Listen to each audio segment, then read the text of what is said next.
Okay, I'm going to click it right now. Start the room.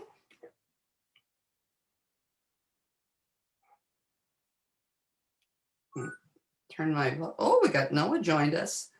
Hey, Noah.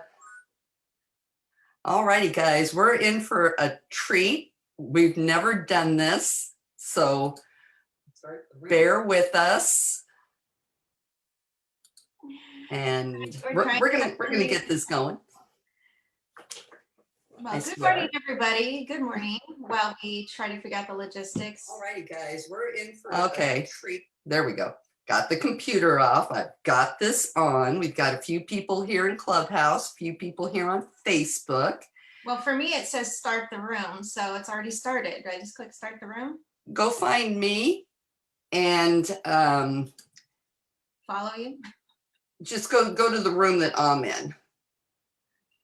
You know how to find that? No. We're all learning Clubhouse together.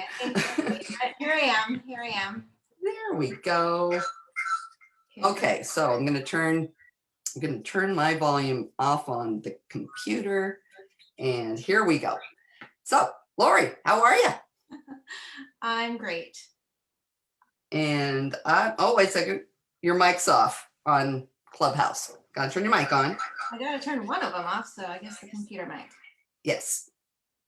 So, how's everybody this morning? Good morning, everybody. Oh, we're still picking something up here. Oh, I'm so sorry. No, it's on Lori's end. Okay, well, I guess we have to unmute ourselves when we go to talk on Clubhouse. Hopefully this is working out for you guys. We're just playing a little bit here, you know, like I put in my Instagram story. Either this is going to be epic or it's going to be an epic failure. So we don't know which one it's going to be yet, but we're going to find out. So thank you all for being with us today. If you're on Clubhouse, we're doing something fun. If you guys have an iPhone and you haven't downloaded the Clubhouse app already, you may want to check it out because it's interesting. It's an interactive podcast. You have to have an iPhone. It's in a beta testing, but it's interesting. So we're trying something.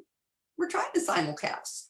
We're going to see if this works. And if it does, great. If it doesn't, we won't do it again. So, Lori, how are you this morning? I'm doing Oh. well. I don't know which one to mute. There we go. I muted my phone. That seems to work. So, yeah. Okay. So, yeah. So this, you know, I wake up to a text message of, hey, Lori, guess what we're doing today on Monday morning coffee and compliance? We're going to. I don't think they can hear you on Clubhouse because you're still muted. So try muting your computer or turning your volume way down on your computer. See if that helps. Anybody got any tips for us? This is like my worst nightmare. Oh, that worked. Okay. So we're good. So I woke up to a text message that says, hey, we're going to try something today. And I'm like, oh, that's a lot of logistics. And guess what? It's a lot of logistics. And anyways, we figured it out. Yeah, you know what? It's working. It's working. I mean, yeah. But you know, we're happy to have you guys here with us, both you know, both on Facebook, on Clubhouse. You know, we're streaming from Zoom. Yeah. Boy, this is really kind of scary when you think about it. But just think, a year ago, would we have done any of this? I mean, absolutely not. Absolutely not. We're really out of our comfort zone today, but it's all good. And speaking of out of our comfort zones, we're going to talk about the hot real estate market, ethics regarding the hot real estate market. And in particular, is anybody looking at those offers that you're submitting? So, we'll have the conversation in the chat on Facebook. Sorry, guys, we're not going to be pulling anybody up on stage right now because, boy, this is like too much for me to handle, but just listen in, you know. But, you know, we're seeing people just, you know, not putting information in their listings about, you know, okay, we're going to review offers at a certain time, we'll confirm them, whatever. You know, I send offers out and I don't even get confirmation that they're received, or worse yet, I tell everybody, you know, when I'm sending my offers out, please confirm you've received this. Please let me know what your plan is for showing the offers to your client. Oh, don't worry, we're going to show them all. It's like, okay, can you please be sure to include me in any counter offer? Oh, don't worry, we will. And then after that, crickets, nothing. We're not hearing a darn thing. And something's wrong with this. So we asked super compliant sleuth, Ms. Lori Namazi, to dig up some information on what is an agent's responsibility for presenting offers to their clients and communicating back to the buyer's agents what the status is. So Lori, what you got going? Well, it's a very popular question lately. We've talked about it briefly in a couple of our last Monday morning conflict compliance sessions. And in between that, I've received a couple phone calls from some broker friends just saying, what do we do? This is just ridiculous that we're not hearing anything. And isn't there a rule? Isn't there a law? You know, isn't there a process? What do we do? And it's asking me if I want to unmute. Just turn the volume way down. All right. Because nobody can hear you on Facebook. Oh, great. This is crazy. Okay. There's got to be a better way. We'll figure it out. Yes. Okay. So, so the question has come up a lot, and there is a process. There is a rule. There's actually more rules than I even put 2 and 2 together. So we're going to talk about that today. But our challenge is this really starts with basic common decency and communication. That's the simplest solution. But we know we're not getting that. All right, did someone I'm sorry, comment there on was that? just a comment that popped up. Okay. Oh, it says, is Lori doing ASMR? And you're going to say, what is ASMR? And that's, I'll tell you when we're done. That's that audio, like, The stuff that gives you loud tingles when you sound. talk. I don't even want to know. Okay, let's move on.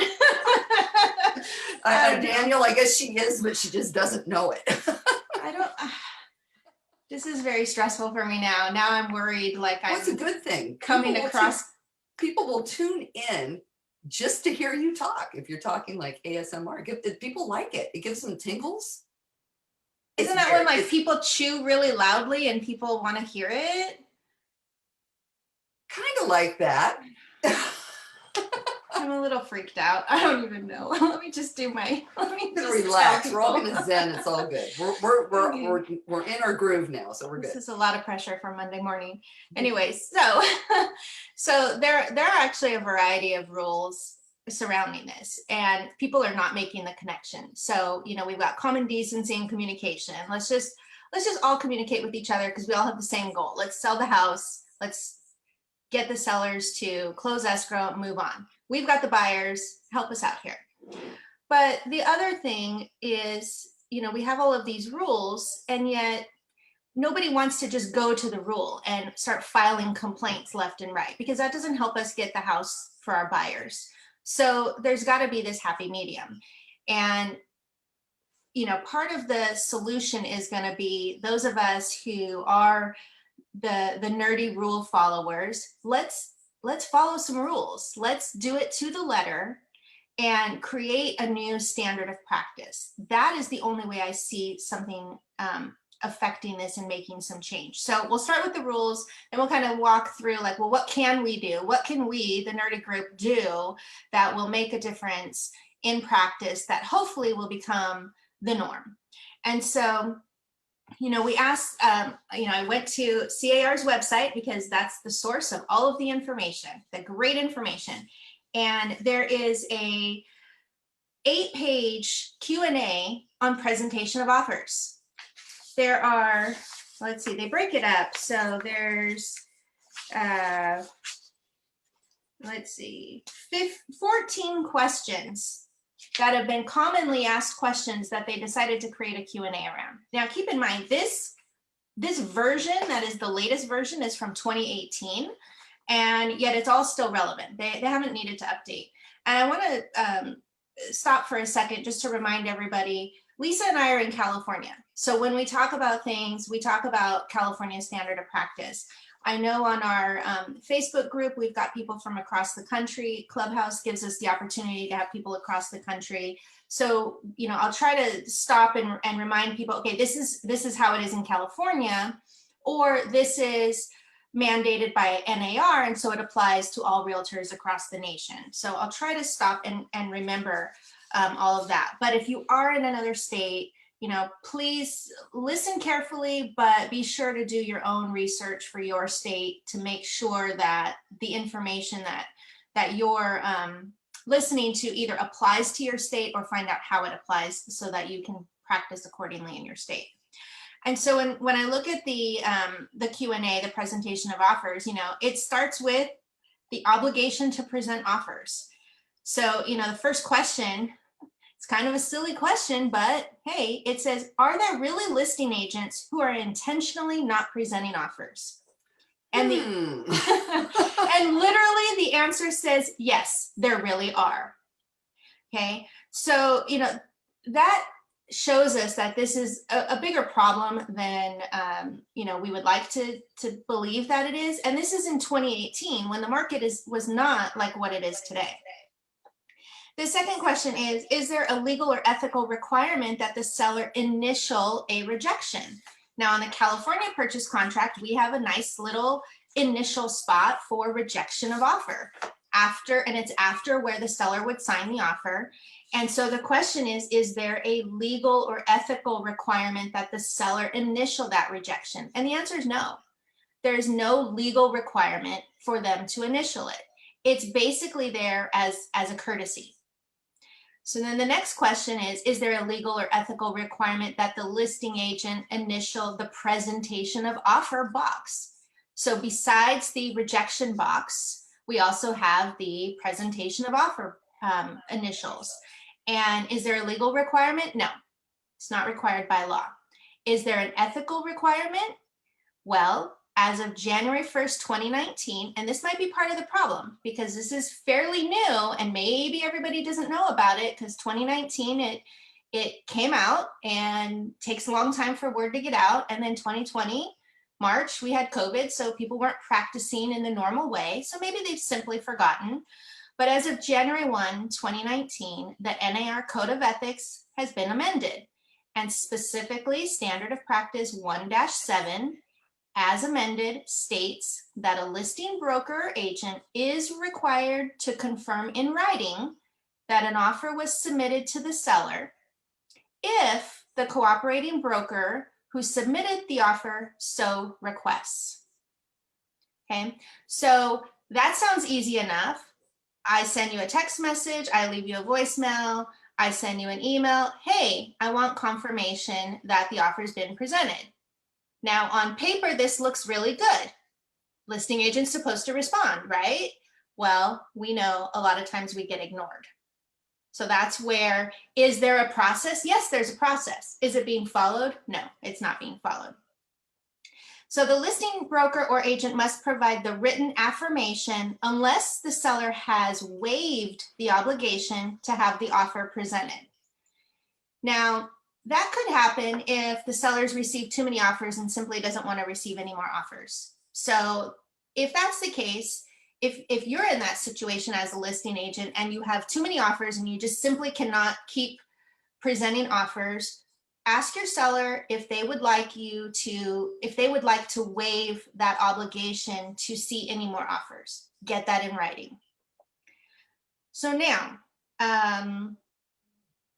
regarding presentation of offers, here's where I mentioned I didn't put 2 and 2 and 2 together because I think Code of Ethics, but we have the legal duty. The common law imposes a fiduciary duty on real estate agents, which restricts the agents from gaining an advantage over the clients or putting their clients' interests second to theirs. So failing to present an offer is a clear violation of this duty and could constitute fraud, dishonest dealing, incompetence, or substantial misrepresentation. Wow. I don't think I've ever really heard anyone mention that in this Wow. context. Yeah, that's pretty crazy when you really think about it. Really crazy. And as a result, the real estate commissioner can suspend or delay renewal or revoke an agent's license. Whoa. So yeah, so you know, it's kind of one of those things. We studied it when we took real estate principles, you know, a year ago or 20 years ago or 30 years ago, 28 right? years ago, yeah. Mhm. Right. So we know fiduciary duty, but sometimes we forget to put it in the context of, okay, well, our failure to follow our obligation and present to our seller can result in us breaching the fiduciary duty, which results in potential loss of our license. It also can give the listing agent's failure to present the offer can also give a legal claim to the seller. Okay, so the seller could file a lawsuit for not getting an offer that maybe would have been the offer they wanted. So that's the legal duty. Then there's the ethical duty. So we're more familiar with that in our day-to-day. We think about that more frequently. So we already just talked about the Code of Ethics and the Standard of Practice. Standard of Practice 1-6 is to present all offers and counteroffers as quickly as possible. Let's see. Just a reminder, disciplinary action under the Code of Ethics can lead to warnings, fines, and education courses. And if it's severe enough, the association can send up the complaint to the Department of Real Estate. And then you've got the commissioner involved. Then beyond the ethical duties, but wait, there's more. Oh my. There's the MLS rules. Ooh. Okay, so California Model MLS Rule 9.4 and 9.5 further specify that the obligation to present all offers and counteroffers must be satisfied as quickly as possible. So it might even be an MLS violation if your offer is not getting presented quickly. Wow. So now when we make those phone calls or send those emails, we've got a little bit more, I don't want to say threat, but we've got a little bit more teeth to state, hey, not only is this just not good communication, but this is a potential DRE violation because you're breaking the law. This is a potential Code of Ethics violation, and it's a potential MLS violation. Okay. That sounds pretty strong. That's some crazy stuff. And there was another word I was going to say, but I'm good. And I caught myself because I've had enough coffee this morning. So that's pretty nutty. You know, I think this is some really good information that needs to be shared. All of you folks on Clubhouse, you know, go and ping somebody who needs to be hearing this, because I know everybody's in the other rooms where they're all like, you can make $1 million doing this. You know, hey, this is the stuff that's going to keep you having a license. Because if word gets out stuff like this, which it should, maybe people might be taking this a little more seriously. Because that's some major stuff. And if you're an office manager, if you're a broker, if you have agents working under you, have a talk with your agents. Bring it up at an office meeting if you're not in a management position. And yes, Pam, I know we're preaching to the choir. Go out and start singing on the street corners, kids, you know, because that's our biggest problem here, you know, and I noticed this in a lot of the rooms, you know, the people that are interested in the topics, we're all here, we're all listening. We're the ones who are concerned. The people that need to hear it are not, you know, they're looking at the title in Clubhouse, Monday Morning Coffee and Compliance. Well, what the heck is this? We got some premium people in this room right now. But, you know, where are the people that are like, I'm going to go out and, you know, have, 50 transactions this year doing whatever it is, or, you know, like the comment that was made on our last Zoom thing, you know, the poor agent's got 40 offers, you know, she can't respond to everybody. Well, she shouldn't have put herself in a position to have 40 offers then. Or if you're going to have 40 offers, you better have a plan for it, because those rules that you're stating right there, that's some heavy duty stuff. And so, Pam, go sing on a street corner. Remind everybody in your office. Everybody in their offices should be reminded of this. And Lori, where can they find this again? Well, we'll put the link in the Facebook post, but this is on CAR's website under the risk management tab. You go to legal Q&As and click on all legal Q&As, and it's simply titled presentation of offers. I believe it's under the contract section because it's categorized, and so it's in like 3 columns, and on the far left column is the category, which is alphabetical. So it starts with advertising, scroll down till you get to contracts, and it's there. And we'll pop it into the Facebook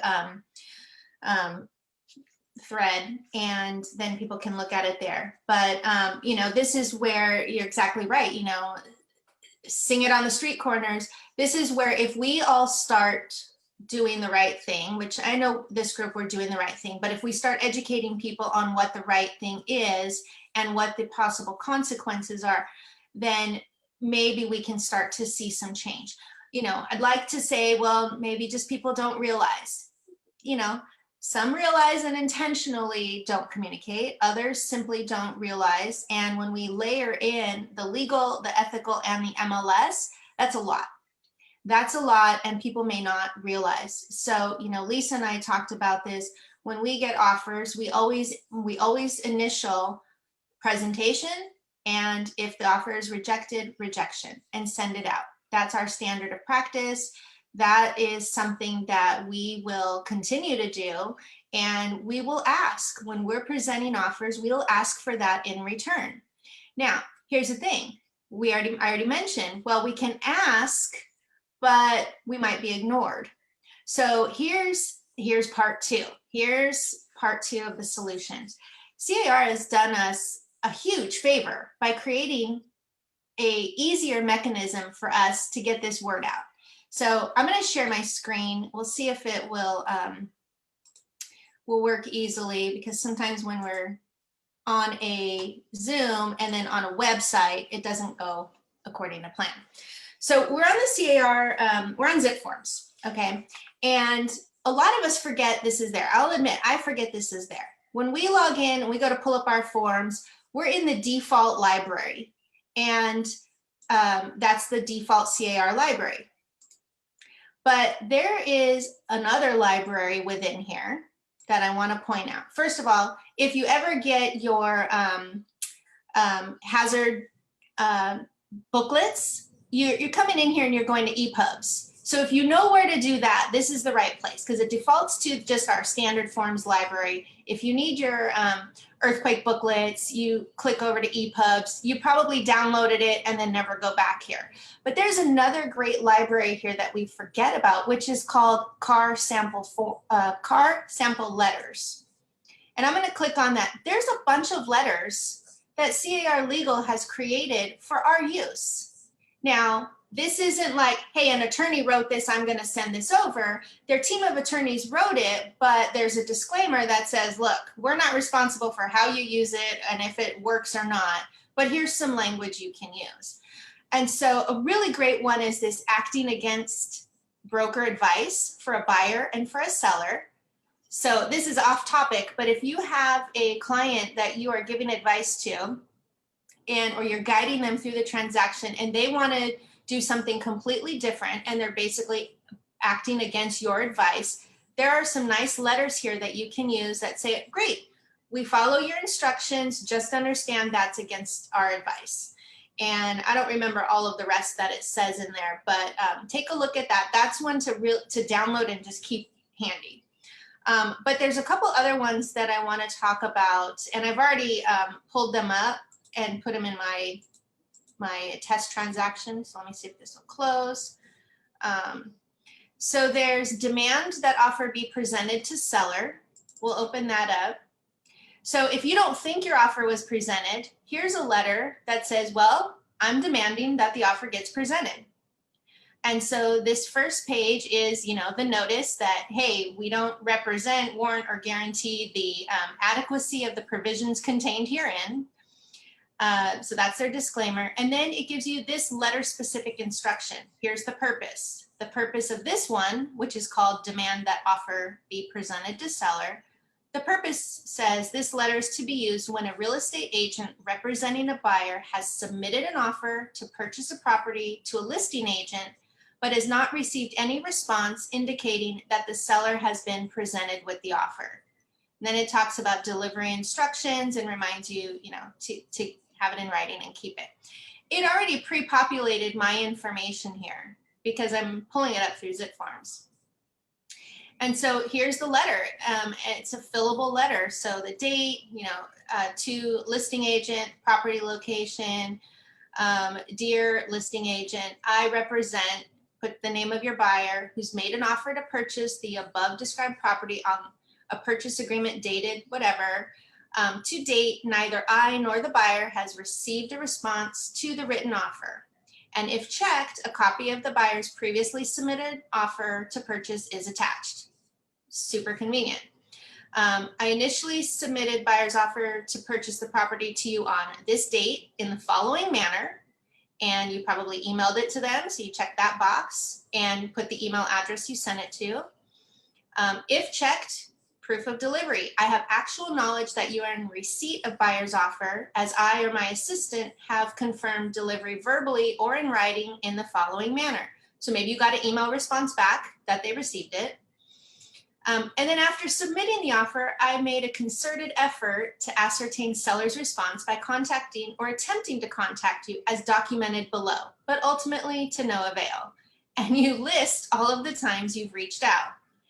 Oh my. Yeah, and then it goes to another page. Your failure to present offers may be a violation of the law, DRE licensing rules, MLS rules, code of ethics. It pretty much spells it out there, and the business and profession code. This one is a strong letter. This one's a really strong letter. This is a strong letter. We're So going there is a full nerd on this one. Yes, there is a more gentle letter. We'll look at that one next. So, but you want to read through that and decide if that's the appropriate letter to send. Here's another one: request for written confirmation of presented offer. So we have the right to request that they've been presented, and then the listing agent is obligated under Article 1-7 to respond. Well, let's give them an easy way to respond, and let's document our request. This is the best way to do it. Let me see if I can get my page to scroll up. For some reason, when you open these letters, they start at the very end. So you have to scroll up, and there we go. Well, and I'll take this as a little break here so we can just remind everybody on Clubhouse. We're doing Monday Morning Coffee and Compliance simulcast. This is going off on Facebook Live right now as well. We are doing a screen share, so if you want to catch this later, just go back to the Facebook group and we'll have the video so you can see these really ridiculously awesome letters that Lori has dug out. Oh my gosh. Yeah, and they've been there, and we just forget that they're there. So that's why I wanted to show them rather than just mention them. Yeah, this is some good stuff. This is some good stuff. That's about all I can say about that. So this other letter is a simpler letter of the previous one. It's a request for written confirmation of presented offer, again with the disclaimer. It gives you the purpose of this letter. So if you're not sure which letter to use, read the purpose and then decide between the multiple letters. This letter is to be used when a real estate agent representing the buyer has submitted a written offer to purchase property to listing agent, but has not received a written confirmation indicating the seller has been presented with the offer. So same purpose as the previous one, but you'll see this one is much simpler. The other one was a demand, and this one is a request. So softer. So the top is the same, who are you, what property are you talking about, how did you send the offer? And then it says, I have not yet received any written confirmation that the offer was indeed presented to the seller. Reminder, NAR Code of Ethics Standard of Practice 1-7 states that upon written request by a cooperating broker, and that's the key, written request. In the Q&A, it didn't specify written unless it was in one of the other questions, I don't remember, but it just was referring to a request. So this is where we can all start doing better, is we can start submitting a written request to the listing agent or the broker asking for confirmation in writing. And then it even states, consider this letter a formal request for written confirmation of the presentation of offer. And please return to me a copy of the offer with, either the seller's signed acceptance or the seller's initial in the rejection box, or your initials in the presentation of offer box, or this letter can serve as confirmation and they can fill out the section that is here for you, which mentions the listing agent presented the offer on this date, and or if checked, the sellers waive the right to have the offer presented. So that serves as a simpler, gentler version. We have a couple of questions in the Facebook group. And well, first off, Yvonne says, wow. Pam says, should you copy the broker in with the letter? I would. Okay. And Mary Because- Jane is offering a spreadsheet for multiple offers. And I've asked Mary Jane if she will be kind enough to post that on our nerdy group, because she's offering to share it. So Oh, great. it would be great if we could see that as well. So that would be awesome. But yeah, That is wonderful. these are just like massively insane resources. I mean, and here they were under our nose all along. I found somewhere else it referenced it, and it referenced these letters pre-January 1, 2019. So when they updated the Q&A in December of 2018, they anticipated that there would be a need, and that's about the time the letters were created. So they've been there for probably 2 years, and I didn't realize they were there. I like to think I'm in the know. So if I didn't know, a lot of people probably don't know. And we know like this would be Lori's bedtime reading. I think I'll go on to the CAR sample letters and go read, so, start at the first one, and I want you just to give us a report down the road. Actually, no, this is not my type of bedtime reading. Thank you. Would these letters be in the sample forms book if anybody actually has the hard copy? Oh, that's a shame. I don't think, well, let's look. Let's look. It's within arm's length at all times. I'm pretty sure it's not, but it might be. You know, when I go, let me show the book. Let me show the book. That's the book. Oh my gosh. And then You here's hurt somebody with that book. And then I've got Olivia's right. That is nerdy. a stack of the most recent changes from, this is the January 2020 book. I have not even purchased the January 2021 book. So if we had an office that, that we were actually going to, it would be really a fantastic resource to have. No, I need it at home in arm's length. I guess that means I got to buy one. Maybe I'll get the 2021 and then you can get the 2022. We'll just go every other year. Yeah, I'll be honest, I tend to do it every other year because the book is amazing, but it's $100. And I ended up needing to buy it after we had several forms changes. And then of course, last year with COVID, it's like, okay, everything. So I have so many pages just printed out and paper clipped in. It's funny. But they update it twice a year. And for me, that's a little much because if we're only changing 4 or 6 forms, at one time, I can print those out, add them, and then I'll purchase it. I usually purchase it every other year. Yeah, I don't see the sample letters listed here. And they don't have a form number, so, but there's not a section with just the letters. So yeah, okay. Very handy. If you are a broker or compliance, I get calls all the time. I don't always have the time to log in to zip forms to look at an actual form when I'm asked a question about a form. So this, I can grab it off the shelf and super easy. Well, we have a couple of comments in here. Carol Corchola. Oh, I'm so happy she's joining us. Oh, hey, Carol. Today. Happy International Women's Day, Carol. And I think Carol's doing a little International Women's Day party this afternoon. So I'll share that in the Facebook group. She says, I think everyone needs to raise the bar in our industry and send these letters as part of their routine practice of no response from listing agents within 48 hours. Yep. And I totally concur. I think, I've had a really hard time with my buyers saying, what happened? what happened? How come I'm not getting, what they're not even looking. And you're just like, well, you get all mealy mouthed because you're just like, I asked, but oh man, this is some teeth. This is some teeth.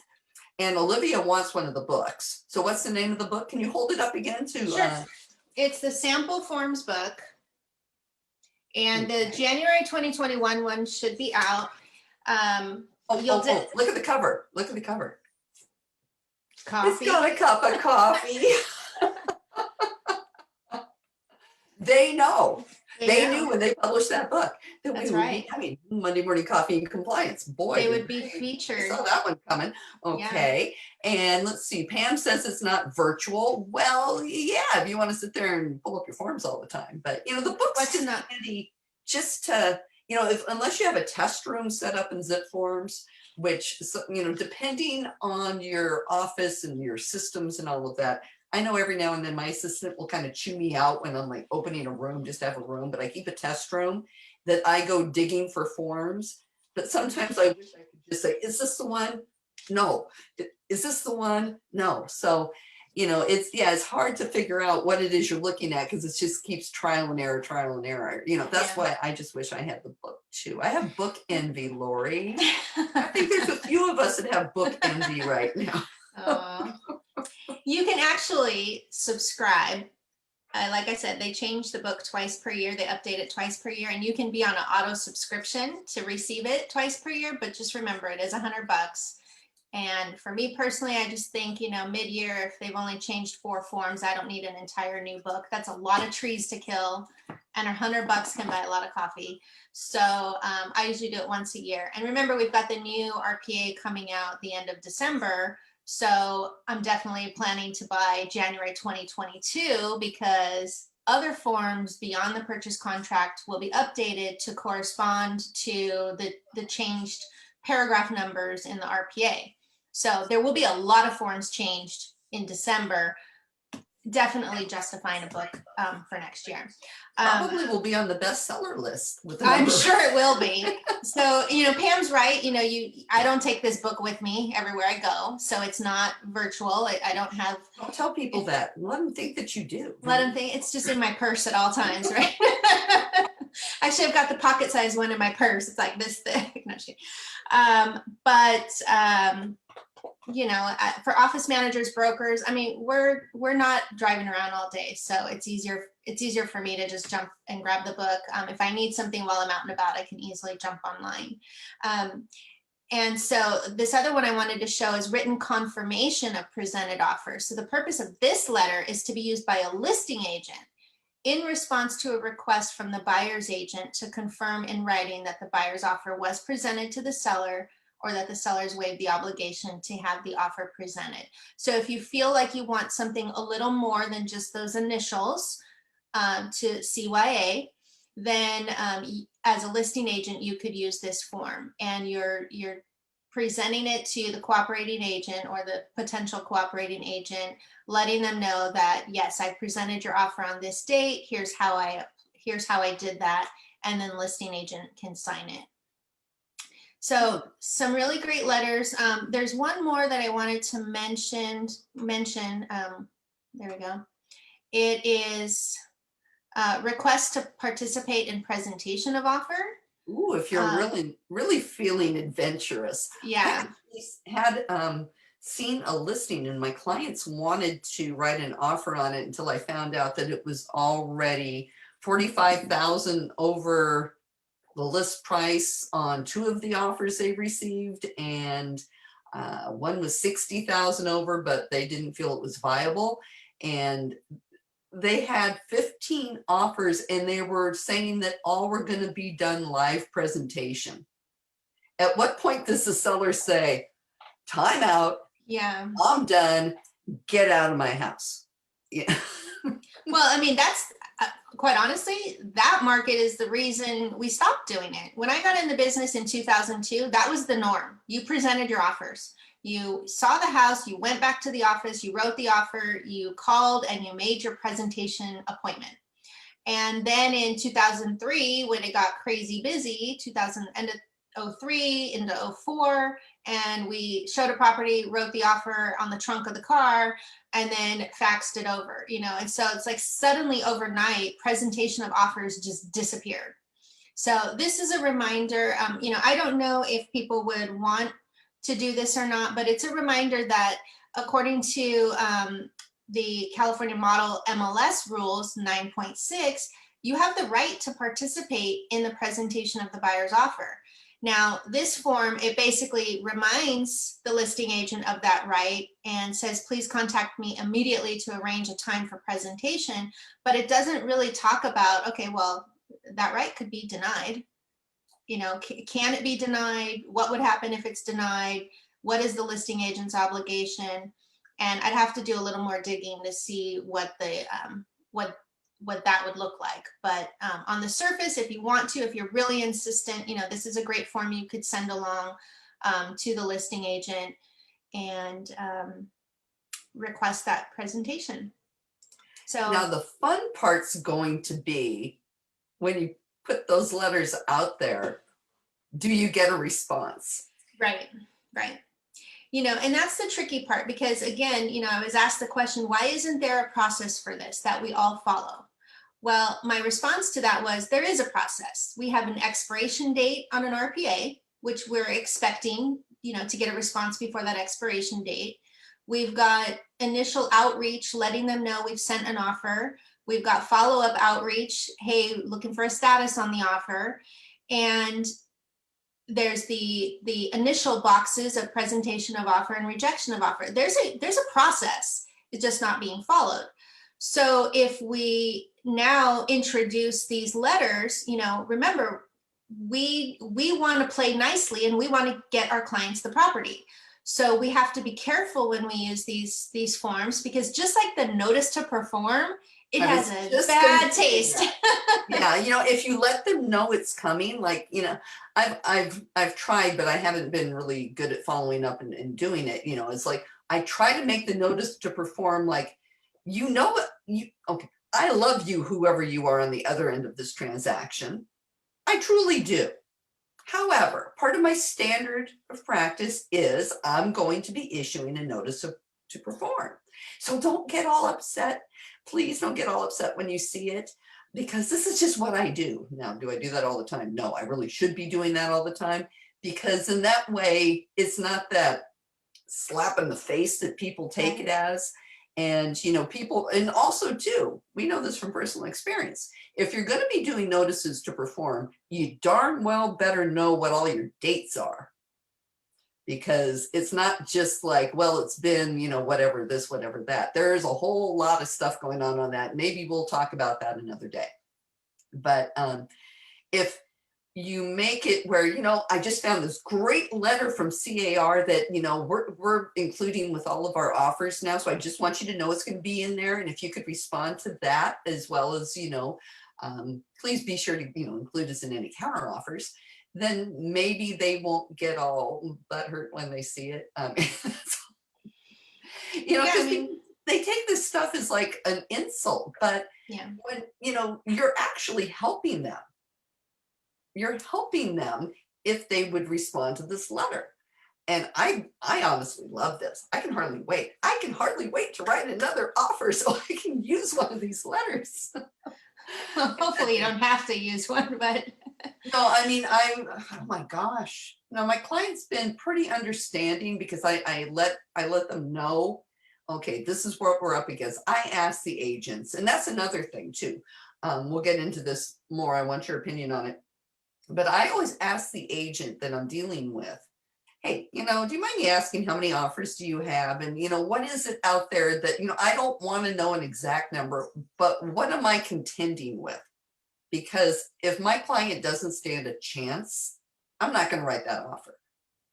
But if they do, if it's like, hey, just throw, everybody in the pool will jump in, I'll still write it. But, and a lot of agents are like, I don't have to give that information out. Should they give that information out? What happens if they don't give that information out? Am I just going to be all sad and upset? Or do I say, but you were supposed to, you're supposed to give me a true picture and you're supposed to be cooperating? Yeah, if they say, well, my client has given me written instructions not to provide this information, then I would ask for the written instruction. And you can use one of these letters here. I don't think there's one regarding information about any existing offers, but you could have an attorney redraft something that's similar, because there is that fine line. You've got to paint that true picture, but some people will not feel comfortable giving away the exact dollar amount. Where I feel bad is for, and this happened to you and it happened to me last fall. If you're on top of these listings coming on market and you're the first one to see the house and the first one to write the offer, you're screwed. You're screwed, because even when you write your offer, knowing you're the first to see the property and the first to write the offer, and you write over list, you're not guaranteed to get that house, because now you just set the bottom threshold for pricing by coming in over list. But you don't really know when they're going to present it. So you don't know if you should kind of hold off till like, Sunday night if it comes on the market on Friday. I mean, that's probably what I'm going to start doing because of that very thing. My clients like, we got in there, we got them the offer. How come we didn't hear anything from anybody? And it's like, because we're at the bottom of the pile, I guess, or maybe they put us through the shredder when the pile got too big. And I mean, it's frustrating, and you're trying to do right by your buyer, showing that you're on the ball, showing that you're showing them the homes is the minute that they hit, and then nothing. Right. So right.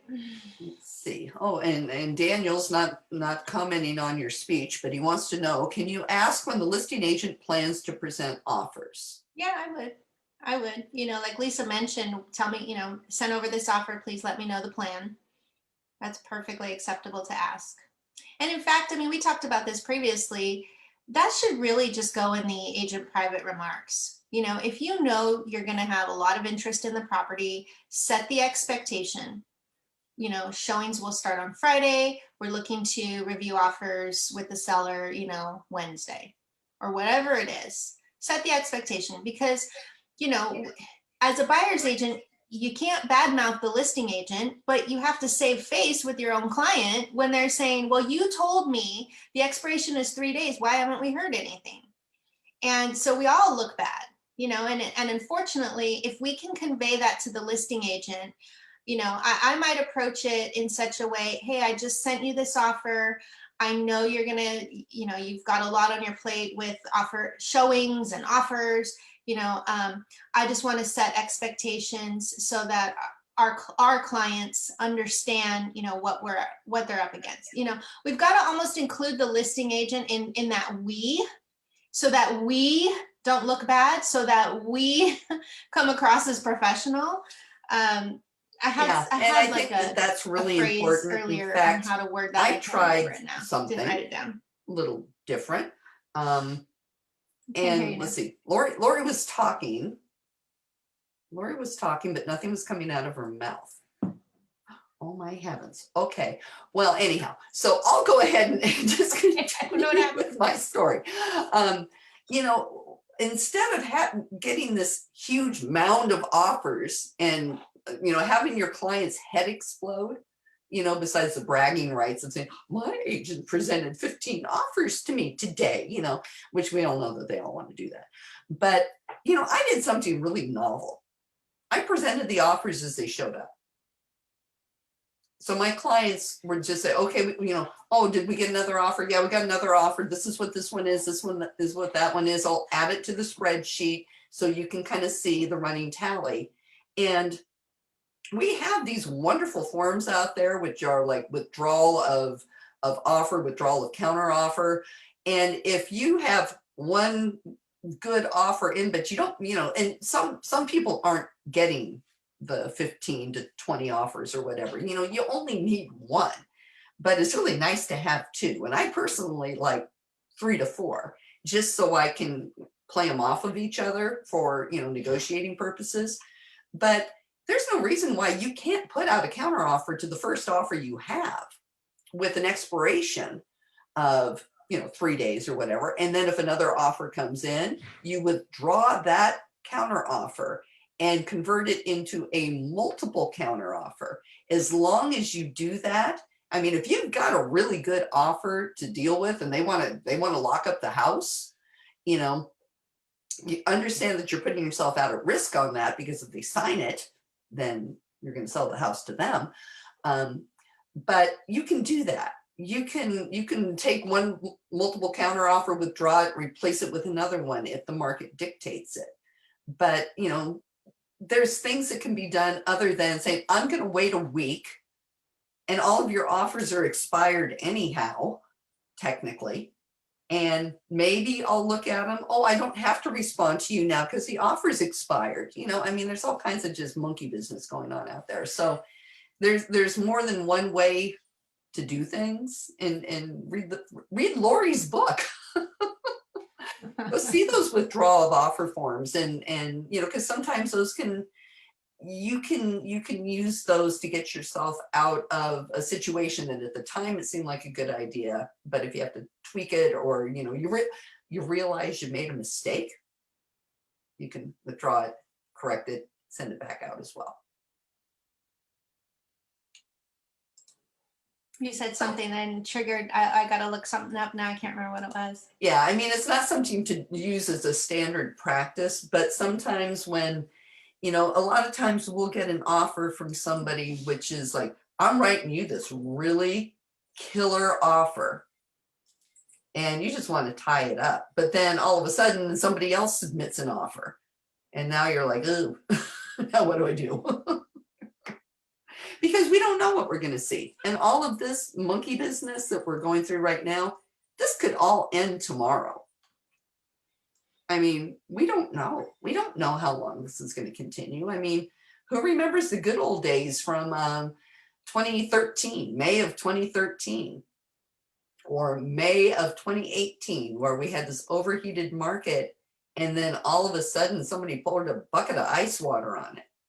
And, you know, if you're going to run your business that you're not, you know, you don't know how to handle that shifting market, because we do have a lot of agents that are newer in the business and don't really know what's going to happen in a cool market unless they were doing business in second half of 2018. But, you know, we just kind of have to be ready for everything, and we have to know the tools in our toolbox. I think that's what this episode today really shows. Know what tools we have in our toolbox, because I didn't know about these letters. Well, and I had heard about them years ago, and I think the first couple that came out were like, I have a buyer type letters, and that's why I just never really considered it a risk management tool, because it's in zip forms. It's not in like the risk management Q&A section of the website, the transaction section of their website. It's in zip forms, but they're not forms, they're letters. So it's in an odd place. And like I said, you know, I think the original ones that came out were more like, I have a buyer letter, things like that, things that we might use for farming versus transactional resolution type letters. There's some great stuff there. So I'll put the link in the Facebook after we're done here. And Nada had a good point. She said, sad part is there are agents out there that no matter what, they will not follow the rules or play nice in the sandbox. Their egos are too big. And, you know, maybe somebody getting one of these letters, it just might change their outlook. Maybe we could hope. We can hope, but she's right. She's absolutely right. Yeah. But, you know, I wish I would have known about this, and, you know, that's my own ignorance. You know, when I was the first agent in, and I did write that good offer and then be told, oh, you'll get an answer on Thursday, when we didn't hear anything. You know, and it's hard. You know, the buyers have it tough enough right now that they don't need to wonder, you know, it's like, now who's lying to me? Is it maybe you didn't send the offer? You know, I mean, it's just monkey business, just pure unadulterated monkey business. I hate this market. I hate this market. Yeah, and that friend of mine that asked me, you know, isn't there a process? Isn't there rules? Aren't there laws? you know, the real way to resolve this is to have the legislation say, here are the rules. Well, we don't want that. You know, as much as we'd say we want everyone to follow the same rules, we don't want them interfering with how we conduct our business and mandating or legislating every step of the way. So it's this double-edged sword of, we want the rules that everyone can read and understand and be expected to follow, but at the same time, if we do that, that really just makes it more difficult for us. Yeah, yeah. And it's just a matter of, you know, I think, honestly, I'm going to go back to the preaching to the choir. I think the information that Lori presented today is super, super valuable. And go see your other choir members and, you know, bring these letters up. And I think if we discuss them more, you know, everybody's got to be having virtual office meetings. You know, I mean, there's no reason why you can't even, you know, even as just a lowly salesperson like myself couldn't say, you know, at their office meeting, if I was at, you know, a larger, you know, brokerage or something, you know, I would say, hi, I heard something really important today, and maybe we might want to check into this. There's these letters on the CAR letters file on zip forms, and, you know, bring it up, spread the word. I mean, because this is how this stuff gets out. And if we, as a group, you know, we've got a few people left on Clubhouse. Hey, thank you, hearty listeners over there. And, you know, we've got a good sized group here on the live. Just think, if 30 of us went out there and said, hey, office, let me share something with you that I heard. Maybe we should start doing this. Hey, office manager, can I sit down and talk to you? Maybe this is something that we could do. Maybe we could start having this stuff happen and start seeing, you know, the bar being raised in our industry. You know, I mean, I have to laugh. There's another Facebook group that has a name, something similar to what I just said. And I'm seeing questions come up on there, and it's like, you people, you need to be over here listening to us because you want to raise the bar. These letters would raise the bar. And yes, Pam, group hug, everybody, group hug. That's awesome. Great remarks too. I love everything that's being said in here today. You know, it's really just good information. Like Pam said, we could lose dual agency like in some other states if we continue. Absolutely. Sherry said, not as right, such shark infested waters. The good ones will always be good and the others will push the boundaries or just cross them all the time. And Nada said, when I send the initial offer to the listing agent, I blind copy my client. That way, no doubt I sent the offer. That's pretty good. Yeah, that is smart. Yeah, you know, so there's some good news in here. I think this has been a really super valuable information that you presented today. Good job, Detective Lori. Thank you. You know, it's funny because it's, you know, the question came up a couple weeks ago, and it's like, yeah, I know there's information about there, but we would just talk it through. And then it came up again, and we would just talk it through. And finally, I'm like, you know, I really just need to dig deep. I know the information is documented. What can we use as a tool? You know, I'm all about providing resources to people. These are some awesome resources. We'll pop the link into the Facebook group. And then there's actually, I misstated, when you go to the legal Q&As, it's not under contracts and then presentation of offers. In the legal Q&A section, there's a broker practice folder, and that's where it is. There's some other things in there. So if you're a broker and office manager, take a look at some of the other Q&As that are in there. You'll see them in the normal Q&A list, but these are really more broker practice specific. So some good information there. But I'm glad that this was helpful, and it reopened my eyes too to some of these things of how there are multiple layers of reasons and why we need to practice a certain way or why we need to follow a certain process. There are ramifications in different layers.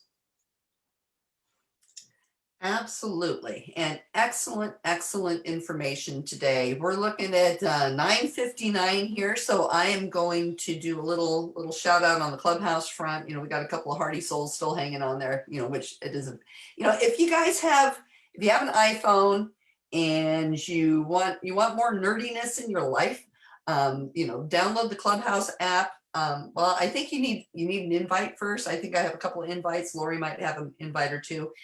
Shoot us a text message or a direct message and let us know if you would like an invite for Clubhouse. We also will be doing a talk tomorrow night at 5:30.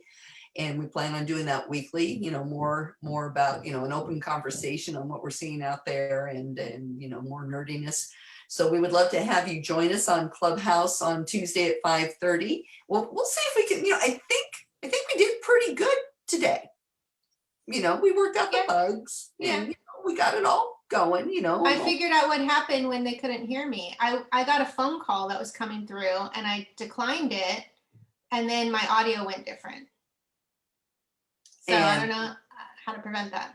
Well, yeah, that's kind of the only problem with having everything on Apple is a phone call comes in, your life is ruined. And it was a stranger. It was probably a telemarketer. Probably, and there's a function that you can do, and little bit more nerdy information. It's showing that my connection's unstable. I guess the internet gods want me to shut up. You do have a function on your phone that you can go on to do not disturb on phone calls, and you can just put your phone on don't bug me, for an hour or whatever. They'll just go to message, like most of them should be going to anyhow. But anyhow, you have that function too. Yes, let's see. Kathleen would like the Clubhouse invite. Also, if you're shoot me a text, I'm going to throw my phone number in because I'm all over the internets anyhow. So what's the friggin' difference, right? I'm going to throw my phone number in here so we can send you invites. Shoot me a text. I'll put you in the contacts and get you there. And join us tomorrow at 5:30. But we love having you guys here every week. And Sherry, I know you're in my contacts, so I'll send you one. And thank you all for joining us on Clubhouse this morning and here in Facebook land. And 10:02, I think we're done, don't you? Yep. All righty. So we're gonna shut down this Clubhouse room first. Bye, everybody. Andrew. Yes, I'm gonna end this room. Okay. And we'll go ahead and shut this down too, but we'd love to have you there. It's fun. And I might be putting a poll out in the nerdy group asking if you want more interactive Zoom meetings here or if this format's good for a while. So, I'm just, I like to take the pulse and if the you right have way. questions for topics. Hold on. What'd you say? If you have questions, topics, let us know. If you guys have any topics that you want to do, let us know. And tonight, be sure to go join Carol in the International Women's Day party she's holding because I'm going to be there. Alrighty, kids, have a good day. Everybody, go out and sell a house. Bye, everybody. Take care.